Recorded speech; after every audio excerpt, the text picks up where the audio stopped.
dadweynaha iyo maamulka heer gobol iyo heer degmo ayaa salaada ciidul fitriga ku tukaday maanta masjidada magaalada Ceerigaabo kadib markii ay suurto gali weyday in lagu tukado goobtii hore loogu tukan jiray sababo la xiriira roobabkii guga oo gobolka ka daay waxaana shacabka masjid jaamaca magaalada Ceerigaabo kula tukaday gudoomiyaha gobolka maayirka degmada taliyaha qaybta booliska gobolka iyo mas'uuliyiin kale khudbadii salaada ciida ee masjid jaamaca magaalada Ceerigaabo ayaa si gaar ah loogaga hadlayay ammaanka guud ee gobolka iyadoo dhawaan ay qabsoomi doonaan doorashooyin waxayna mas'uuliyiintii halkaasi ka hadlay shacabka iyo musharaxiinta u tartamaya ugu baaqeen inay ilaaliyaan nabadgelyada muddada ay socoto u diyaar garowga doorashooyinku ugu horeyn waxa halkaasi ka hadlay imaamka masjid jaamaca magaalada Ceerigaabo waxa weeye bisha inoo dhamaatay isugu tahnideeyno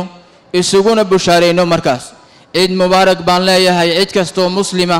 oo waxa weeye soonka iyo cibaadadka soo dhameysatay iyo waxa weeye gaar ahaan ba waxa weeye reer Sanaag iyo reer Ceerigaabo markaas dadka musharaxiinta ee sharaxan iyo cidda wax dooraneysaba waxaan leenahay nimcada Ilaahay baad aragtaan waxa doonaysaan musharaxiinta baan leenahay ummadan inaad xil u qabataan oo aad meel gaarsiisaan baad rabtaan waxaan leeyahay horta awalan Ilaahay ka baqa subhanahu wa ta'ala caada aynu haysano ee Ilaahay ummadda ugu nimceeyay wax allaale wixii nusqaaminaya ee wax yeelaya ka ilaaliya sidoo kale waxa halkaasi hadallo dardaaranaya waano la xidhiidha ilaalinta nabadgelyada waqtiga lagu guda jiro u diyaar garowga doorashooyinka shacabka uga soo jeediyay taliyaha qaybta booliska iyo maayirka degmada Ceerigaabo iyo gudoomiyaha gobolka Sanaag dadku waa wada tartamaya laakiin waxa loo baahan yahay in la xajecla ka hayso bulshada aad ku dhaxnooshay waa in la helaa dad magaalada u tula oo la xajecla ka hayso kulli qoriyaha madaxdu ka hadlaysay kamid baanahay waxaan ballan qaadayaa nabadgelyo aan ballan qaadayaa tooyinka inagu soo foodle waxaynu u baahannahay ilaahay inuu nabadgeliyo inoogu dhammaystiro waxaynu leenahay nabadgelyada aynu ka wada shaqeyno tartan baa lagu jiraa tartanku waa tartan maalmo yar oo gaaban ah ku aakhira ku raacaya maaha waxa loo baahan yahay si xaraga leh oo sharaf leh oo karaamo leh in loo tartamo musharaxiinta xisbiyada waxaan leenahay si xalaal iyo xora u tartama oo hal iska daayo xumaanta iyo kaambeynada adag ee muuqda ee kala kaxaynaya laba walaalo ah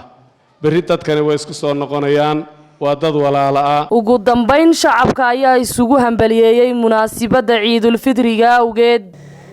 waxaan leeyahay ciid mubaarak waxaan salaamayaa dadka reer Soomaaliland oo dhan waxaan gaar u salaamayaa gobolka Sanaag ee degmadiisa Ceerigaabo waxaan salaamayaa ciidamada qalabka sida waxaan salaamayaa golayaasha qaranka waxaan salaamayaa madaxweynaha Jamhuuriyadda Soomaaliland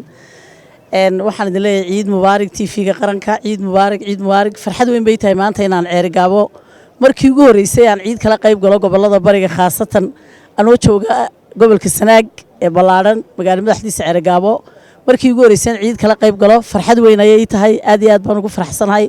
waan soo dhaweynayaa ciid Ilaahay Ramadaantii aynu ku soo soonnay caafimaad qabta maanta aynu Ceerigaabo nabad ugu ciideyno alxamdulillah